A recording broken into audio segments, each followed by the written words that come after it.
Okay, so let's talk about the talking points now. The 30 test rule. SARU has introduced the 30 test rule. Players who've played more than 30 tests and are based overseas can be selected for the box. But if you haven't played 30 tests and you base yourself overseas, you're no longer eligible for the box, except for in the World Cup year. And that's a mighty exception, because that really still opens the door, because most players would say, well, let's go take that money for the next couple of years and yeah, in the World Cup, you can still go to the World Cup anyway.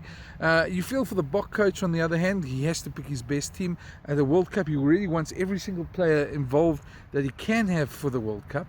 And so it's a tough one for him as well.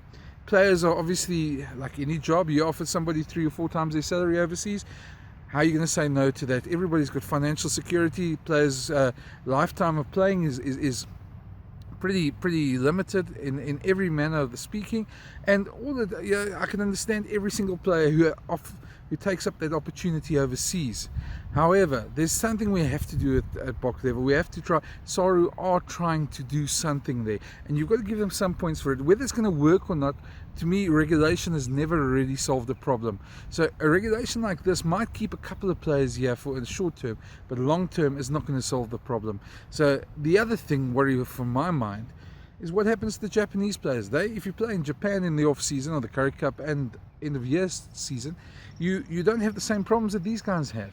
You can come play Super Rugby, then you're deemed a local player, then you go off and you earn money in Japan. Those guys come back fatigued, they come back injured, and really there's a number of problems with that. And that, when we look at the Twickenham scenario last year, where the Boks took up half a team for the Barbarians game, and then 12 guys came in for the England game.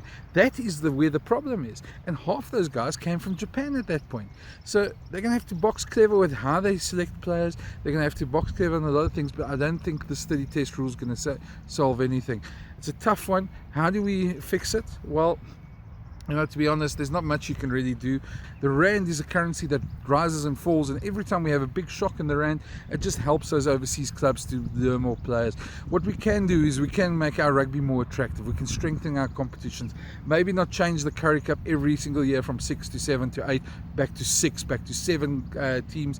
Give it a bit of stability. Make sure that we really getting the best out of our provinces. Make them as professional. Make our competitions as professional as they can be. Make our coaching structures as professional as it can be. You shouldn't have to take almost a year to appoint an SA under-20 coach. You shouldn't have to take 4 months or 3 months from the end of the year to let you know if you're going to have a new Springbok coach or not. All these things take time. All these structures should be there. Where is the coaching succession plan? Who succeeds Alistair Coetzee? Or do we wait for whoever the flavour of the month is at that point in time? In New Zealand, they have these structures. They sort it out. Everybody knows where they stand, and the players know where they stand as well. When players tell people like us, journalists, that they haven't heard much from the national body regarding Springbok contracts, and they need to know these things because they've got offers from overseas, and they need to know what's going on with their future. So you can understand that from that point of view. I just think if we run things more professionally, things will go a lot better, and it'll get a lot more players to stay in South Africa. The sponsorships will be there, and a lot of more players will choose to stay at home. Regulations are going to solve everything. We need to think out of the box, we think cleverly, and we need to be more and more professional in our rugby. Thanks for watching, guys. Let me know what you think below in the comment section, and subscribe to this channel. You'll see a lot more videos like this.